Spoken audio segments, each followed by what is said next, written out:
The following is a presentation of the Belly Up Sports Media Network. Yes, welcome in, everybody. Welcome back to the Eye Test, brought to you by Belly Up Sports Media. I am your host, John Kirkner, accompanied by co-hosts Paul Orlando and Bobby Amendola.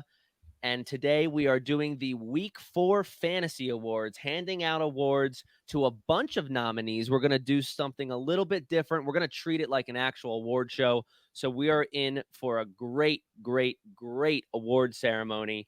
And we're going to do the same awards, but you'll notice a little bit of a different spin. So let's head on over to our first contestant here, guys. We're going over the week winner, number one nominee, featured in Everything You Can Want and More, Christian McCaffrey. Christian McCaffrey went in the top 5 and actually probably the top 3 in most fantasy drafts. And like the title says, he is featured in everything you could want and more. He's everything you expected him to be. Probably, honestly, even a little better than you expected him to be at this point. And he put up 48 fantasy points, which is absolutely ridiculous. I feel like there's like a 40-point performance every week in fantasy now. 20 rushes, 106 yards, 3 rushing touchdowns, even added a little icing on the cake with a receiving touchdown, and he just completely destroyed the Arizona Cardinals defense and just ruined a lot of people's fantasy weeks like mine. All right, well, congratulations to Christian McCaffrey on being nominated for the week winner. We will see what the fans decide. Let's head on over to nominee number 2, featured in Happy Accident, Nico Collins. The surprising wide receiver 7 this year has cemented himself as a must-start on your team. Seeing 9+ targets in 3 of the 4 games this year, he has quickly become a favorite target for C.J. Stroud and the surprisingly fun Texans offense. Another super late grab and even a waiver wire warrior, he is fantasy gold forever through that dart. And let's be honest, they probably did it by accident, but boy, are they happy. Nico Collins had 7 catches this week for a whopping 168 yards, averaging 24 yards per catch. He also topped it off with 2 touchdowns. Nico Collins, everybody. Well done, Nico. Well done.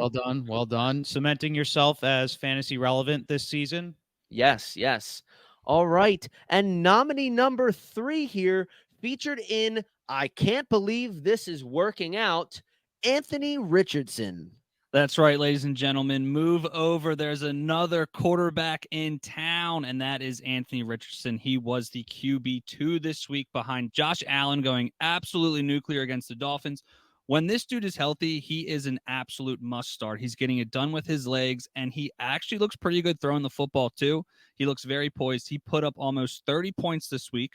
And then 2 weeks ago when he played, because remember he got that concussion against Houston, he only played 32% of the snaps and was on pace to score 36 fantasy points. He is just getting it absolutely done for somebody that you probably draft in the 9th or 10th or 11th round. You are absolutely thrilled. He's probably your QB2 right now, but I think he needs to be started in all formats unless you have a Josh Allen, a Patrick Mahomes. I mean, you can even make the case to start him over Mahomes this year. But Anthony Richardson, I cannot believe this is working out, but I am here for the ride. All right. Congratulations to Anthony Richardson. Who is going to be the week winner? The results are in, everybody. The week winner Who is it? of week 4 is Christian McCaffrey. Come on down, Christian McCaffrey. Congratulations on winning the week winner of week 4. Everything you wanted and more. Everything you wanted and more. A great film. All right, let's head on over to our second award, the Most Improved Award. Our first nominee, featured in It's About Damn Time, Josh Jacobs. And it certainly is about damn time for Josh Jacobs. You likely spent a mid-second round pick on this guy. If you were lucky, you got him in the early 3rd, but most likely a mid-second. And he finally broke out. He wasn't particularly efficient on the ground, still averaged less than 4 yards a carry, which isn't something that you want to see. But he did get his first touchdown of the year in week 4, and he had 8 catches for 81 yards, which obviously accounted for most of his points in week 4. It's about damn time because owners were starting to get very worried with Josh Jacobs. Now I'm just wondering if this breakout game was a product of Aiden O'Connell starting his first career game and checking it down to Jacobs as much. It'll be very interesting to see what happens if he can continue this momentum when Jimmy G comes back. And congratulations to Josh Jacobs. Maybe he will win. Maybe nominee number 2 will, featuring in I Was About to Trade You, Derrick Henry. Derrick Henry had a horrible, horrible week 3 against Cleveland, scoring 2 points and only rushing the ball 11 times. And there were fears that maybe he was going to get out-snapped, outplayed, maybe even outperformed for the season by rookie Tyjae Spears. But boy, in week 4, when the Tennessee Titans played against the Cincinnati Bengals, Derrick Henry proved all the doubters wrong and said, hey, don't trade me. Keep me on your team. Yup. He rushed 22 times for 122 yards, scoring a touchdown, and topped it off with 11 yards on a 1 reception. Why not? We don't really see that often from Derrick Henry, but boy, Derrick Henry finished with 26 points, and that is why he should win Most Improved. Let's head on over to nominee number 3, featured in Maybe This Will Work Out, and that is Mark Andrews.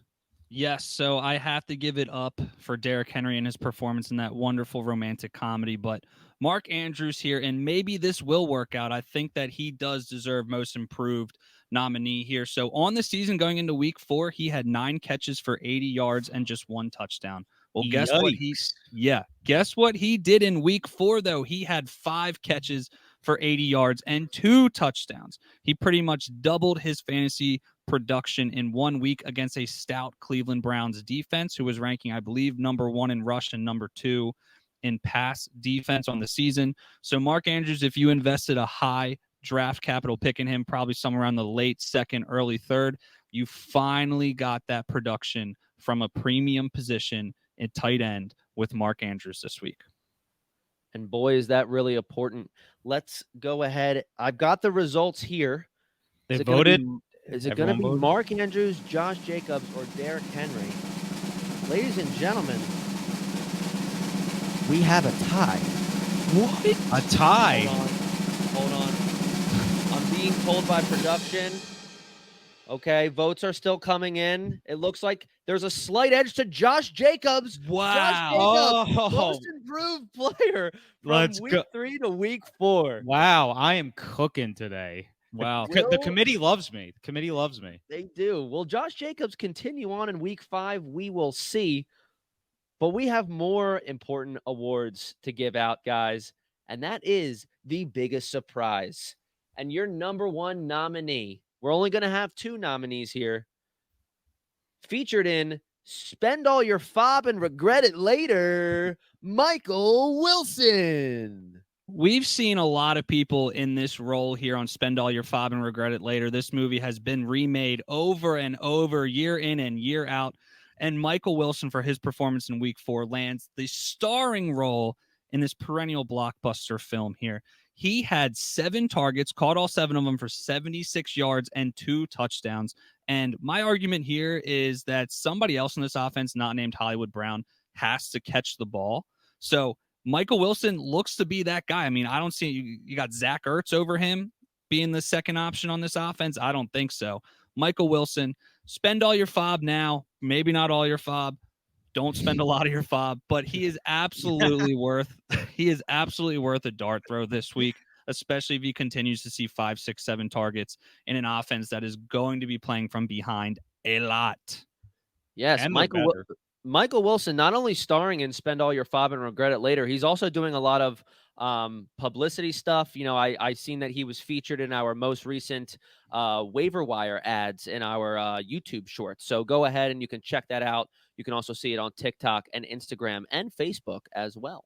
He is certainly eating all the 15 minutes of fame he can possibly get after this week 4 performance. Guy loves the limelight. He loves the limelight. He must have a good agent because they are milking him dry. Jesus. What? That's like, he's a cash cow right now. He's got his 15 minutes of fame.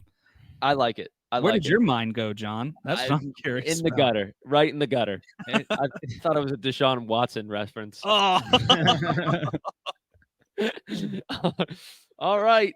Nominee number 2, starring in Forgive and Forget, a short film, but a classic. And it will go down in history. And most people won't forget. No, most people won't forgive, but some people may. I don't know. It's a great movie. Go see it. And that is Alvin Kamara. Like you said, John, some people will forgive and some people will forget. I won't personally forget what Kamara did to me last season, but for the movie's sake, we will. But Kamara came back after his 3-game suspension and was a massive surprise. And having 14 targets in the passing game, I don't think anyone expected that in his first week back. He put up 21.4 points in PPR leagues, but I'm not going to forget what Kamara did last season. He did finish as the PPR RB16, but that finish was heavily skewed by his 140-point game. Besides for that, I think he had maybe like 120-point game last season. So I'm not forgetting that because this isn't your dad's Alvin Kamara. This is current Alvin Kamara. And I find it hard to believe that he's going to be getting 14 targets a game. And, you know, he was okay on the ground actually as well, but this isn't Sean Payton and Drew Brees anymore. All right. Well, I have the results, Bob. Let's see if the public agrees or disagrees. And it looks like they disagree. Alvin Kamara is the biggest surprise. Who would have thought a washed-up running back like Alvin Kamara would win an award like this? I just realized I kind of went against my own nominee there. Yes, that's okay. That's okay. I will say the results were 60-40. Michael Wilson did get a lot of votes, Paul, because no one even really knew who he was. And honestly, I would probably agree with the 40%. But we have to go with the public here.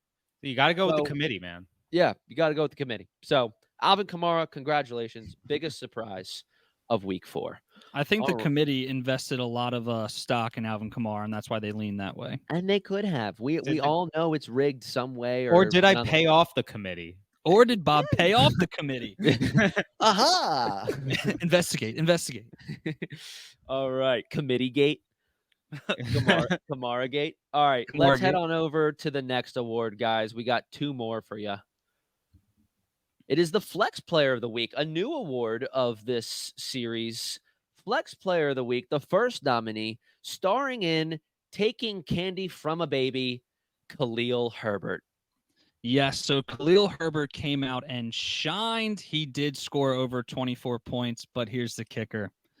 It was against the Denver Broncos and that putrid, horrible, awful defense. So like his movie title says, Taking Candy from a Baby, I'd like to think that maybe the 3 of us could have ran for over 100 yards against the Denver Broncos defense. Maybe combined. But regardless, nonetheless, the main thing to take away here is not the 18 carries for 103 yards and the 5 targets in the receiving game for 4 catches, 38 yards, and a touchdown.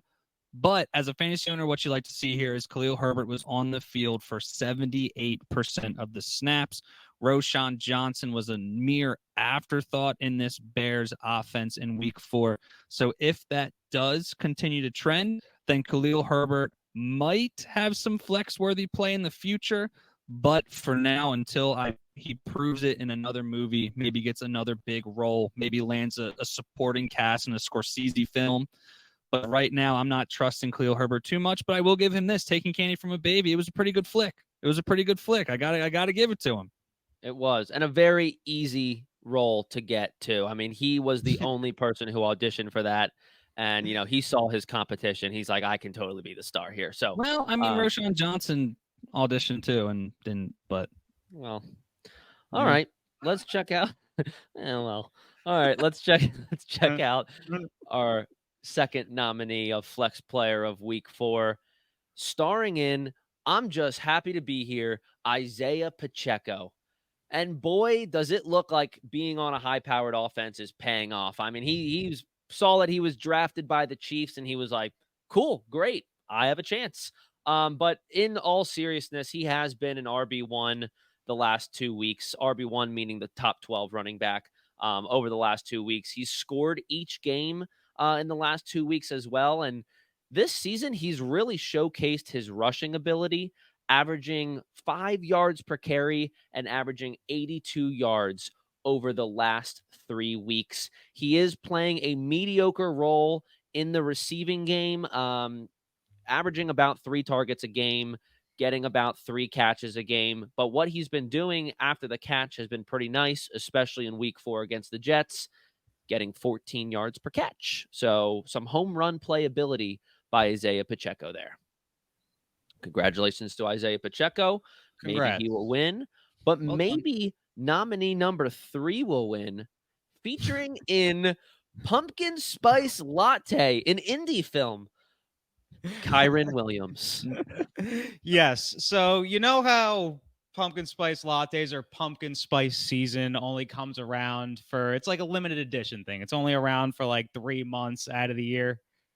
Yeah. Well, that's Kyron Williams, Mm. because he's probably not going to keep this up. He, by all metrics, he's an average at best running back prospect, but he's getting the usage and he's putting up the numbers currently. I just don't think it's going to sustain for that long, especially once the Rams bring in some other type of running back competition, whether it's maybe he lasts a little longer than pumpkin spice season. Maybe it's like he's like a holiday season guy, but he definitely deserves this. He's the PPR RB3 through 4 weeks, and obviously no one expected that. He was on the waiver wire in most leagues after your draft, but enjoy it while it lasts, just like your precious pumpkin spice latte, because it's going to go away soon at some point. We hope not, but let's see if the public agrees with that.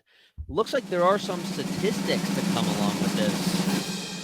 And Flex Player of the Week, a lot of people are saying Khalil Herbert deserves to win this award because not a lot of people started Kyron Williams or Isaiah Pacheco. In fact, Herbert was started by the most people this week.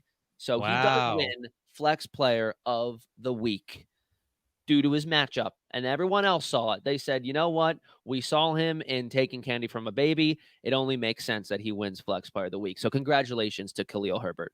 Congrats, Khalil Herbert. You All it took takes Candy. is one big gig, and you might be on the Rainbow Road to stardom.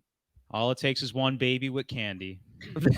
Just one tiny little baby. Khalil Herbert's all over it. Give me that candy. What do you think Khalil Herbert's favorite candy is? He strikes me as a nerd's rope kind of guy. Really? I don't know why. I just see it. I'm gonna go with Skittles. Skittles. That's pretty good. That's like the running back choice of candy ever since Marshawn Lynch would like eat Yeah. Skittles on the sideline. I was thinking something weird like Twizzlers or something. Oh, Can't you see it though? Yeah. No, I just I can't. Actually, see it. yeah, Rope is just a Twizzler with nerds on it. Because Yeah, I but know that's Nerds true, are a elite. lot better. Nerds are elite, though. I'm just thinking that like the kid who gets Twizzlers is probably like a wimp, and so Khalil Herbert's like, I'm snatching that. Yeah. This is easy. Yeah, right. You don't take candy from the Twix guy. You know he means business. Exactly, dude. You know his dad's right around the corner. Yeah. Don't touch my kid's Twix. Exactly. All right. So that does it for the award ceremony. We do have one more award to give out, but there's no nominee. This is just a free ticket. However, he did feature in a film. That film was called The Awkward Middle Child. And the winner, I mean, we have the results here. It was a unanimous landslide victory. And Paul, you can go ahead and talk about this guy, but I'll announce the winner right now. And no one wanted to see this because they invested some high draft capital in Jalen Waddle. A whopping 98% of votes went towards Jalen Waddle, Paul. Yeah, Jalen Waddle is it's just unfortunate, man. He's got all the talent in the world. He is electric with the ball in his hands, but the thing is he is completely overshadowed by 5'7" or however tall Tyreek Hill is. His shadow is just massive, and it just consumes Jalen Waddle. Waddle has not seen more than 6 targets in a game yet this year. He has not scored a touchdown.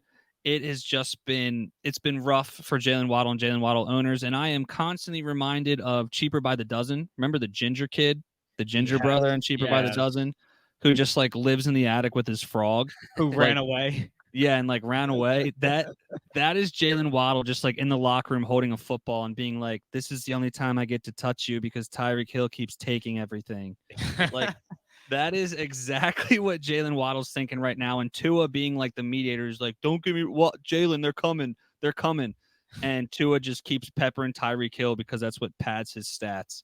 And so it's tough. It's tough being the middle child. It's tough being, in an offense with the most explosive player I think we might ever watch in Tyreek Hill.